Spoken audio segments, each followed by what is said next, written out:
Welcome back to the show, everybody. It's DinaKalmeta here. And for today's news, I wanted to bring you an update concerning AI and how much it's advanced in just the last couple of weeks. Already we see the rules being centralized. Digital IDs are expanding, age verification is spreading, and biometrics are becoming normal. Now, AI is powerful, but it becomes far more powerful when it's tied to your identity. And that's where digital ID and biometrics come in, linking your face, your accounts, your access to services. It's marketed as easier and safer, but the real question is, what happens when opting out becomes impossible? And eventually, during the tribulation, it will. But with all of that said, let's jump into these headlines and start with the United States first. President Trump has signed an executive order seeking to block states from regulating AI companies. That means if your state wants to slow things down,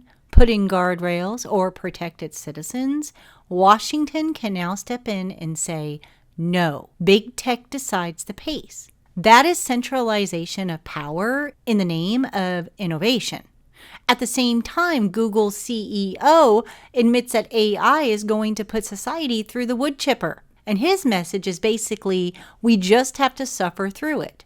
Jobs, media, truth, even human relationships are going to be shredded and remade by algorithms. And the people building them see that it is inevitable. We are also seeing images in the physical world. Researchers have created robots smaller than a grain of salt that can sense, think, and act. Imagine that kind of technology in medicine, or welfare, or in surveillance. Tiny smart machines that can operate with no camera, no phone, no drone could ever go. And it's not just gadgets. Headlines warn that mind control weapons are entering a new era. Technologies that can influence mood, decisions, and even behavior. Couple that with the AI pandemic policing, where algorithms track your movements, your health status, your contacts, and decide when you can work, travel, or even leave your home. What is truly sobering is that young adults are already open to AI-controlled governments. Studies show that many are more comfortable with neutral algorithms running things, rather than fallen, corrupt human leaders. That could sound reasonable to some until you realize that those algorithms are written by the same fallen, corrupt humans, just with less transparency and almost no accountability. Digital ID is quietly becoming the key to travel, to money, and even to simple participation in everyday life. Alaska is moving ahead with AI-powered digital identity systems that links identity, payments, and biometric data. This isn't just a driver's license on your phone. It's a living profile that knows who you are, what you buy, where you go, and how you behave. At the national level, America is building a biometric border. Facial recognition, fingerprints, iris scans, your body becomes your passport. And on top of that, the U.S. plans to scrutinize foreign tourists' social media history. Your posts, your likes, your opinions become part of your risk score. Regulators in Washington and global bodies are hosting workshops and hearings to push the web towards digital ID. The pitch is simple.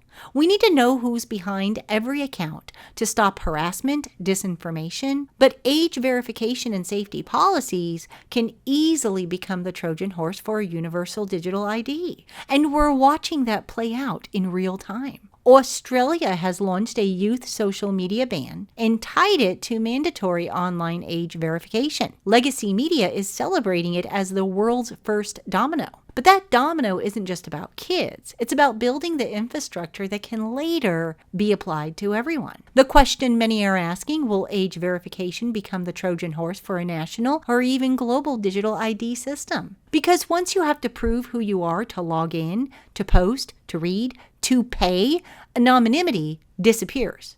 Dissent becomes dangerous, and opting out means being locked out of basic services. And hearings are exposing the push for digital ID as the solution to everything. Fraud, hate speech, health credentials, and travel passes. It sounds efficient. It is also the dream of every authoritarian regime in history. But prophetically, we need to be careful not to label each new technology as the mark of the beast. But we'd be foolish not to recognize the pattern.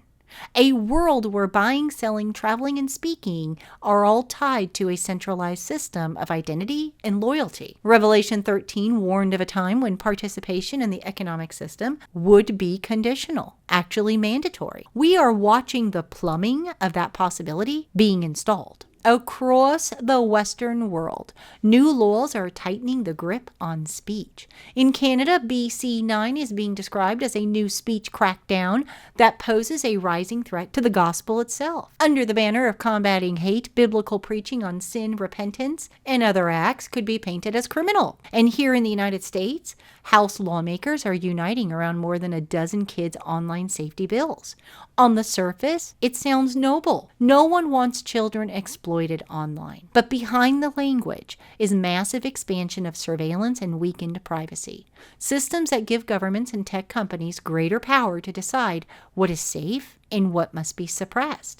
Meanwhile, in the UK lawmakers are advancing proposals that would fundamentally change the relationship between citizens and their personal devices, introducing mandatory unremovable surveillance software on nearly all smartphones and tablets sold in the country. The plan would require devices to continuously scan photos, videos, live streams, and private communications for illegal content. This system would operate directly on the device, inspecting even encrypted material, effectively embedding constant monitoring into consumer hardware and undermining long-standing principles of digital privacy and end-to-end encryption. The same package also pushes strict age verification requirements for social media and VPN services, forcing users to prove their age to access basic online tools. Critics have warned that this creates a sweeping surveillance framework where privacy becomes conditional and error-prone systems generate massive false reports. And we've already seen this in other countries. But once established, it can easily be expanded beyond its original purpose, transforming phones into government-mandated inspection terminals.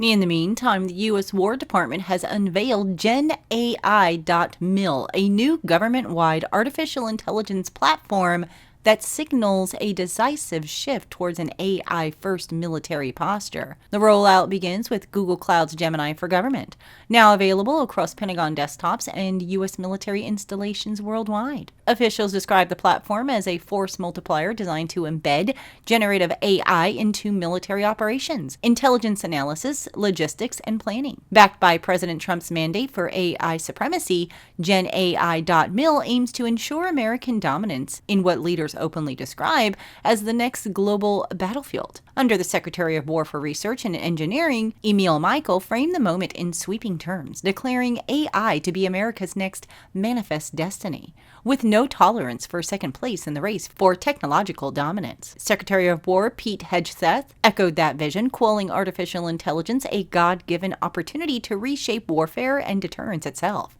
He emphasized that the department is pushing all its chips in on AI, embedding it directly into the military's operational rhythm and culture. For prophecy watchers, this rapid militarization of artificial intelligence raises sobering questions about human agency and a future where machines increasingly shape decisions of life and life thereafter and global power. I just brought you guys a report, a couple of weeks ago, and this is what we're seeing advancing in just the last couple of weeks. Biblically, it all points to growing pressure to conform. When you pull all of this together, you see the outline of a control grid forming. The Bible told us in advance that a system like this would rise during the tribulation period, as I mentioned earlier. And we're seeing the precursors to that right now. But I just wanted to bring you guys a quick update today. I'd love to get your thoughts, so please do leave your comments below. In addition, on Friday, I will be releasing a new series with Susan Davis. It will be released every Friday, and it's on the Book of Daniel for beginners, so make sure you tune into that on Friday. With that said, thank you everybody for watching, and until next time, God bless and stay safe.